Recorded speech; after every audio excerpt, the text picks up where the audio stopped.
Hello mga kabanding! Ngayong araw na ito, gagawa tayo ng lugaw for my baby. Ito yung mga paghahanda na dapat na gagawin. Kailangan, mayroon tayong giniling na bigas. Kung titingnan nyo, nakapaglagay na ako ng 4 na kutsarang giniling na bigas. Pagkatapos, halu-haluin ito.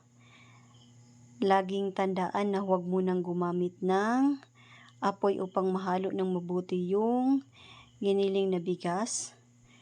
Kung sa tingin ninyo ay kulang pa, pwede pa kayong magilagay ulit. Kung nahalo na ng mabuti, pwede na kayong gumamit ng apoy. Hinaan lang din yung apoy. Magpahinga lang muna.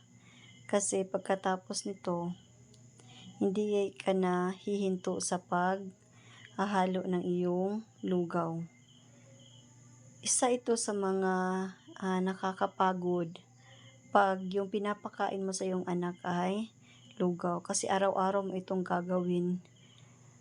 At mga 10 minuto mo ito hahalo-haluin.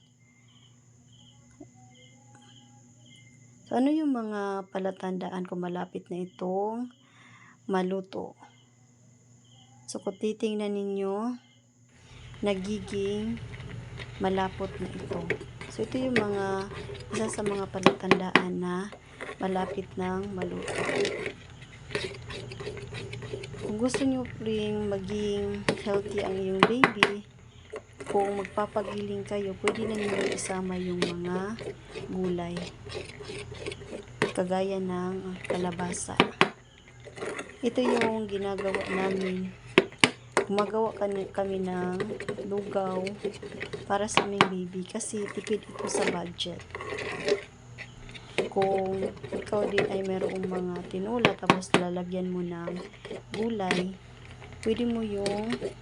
pwede kang kumuha doon tapos ilalagay mo yung gulay dito sa lugaw na ginawa mo. Kaya mga nanay, kung gusto ninyong makatipid sa inyong gastos, gumawa na din kayo ng lugaw.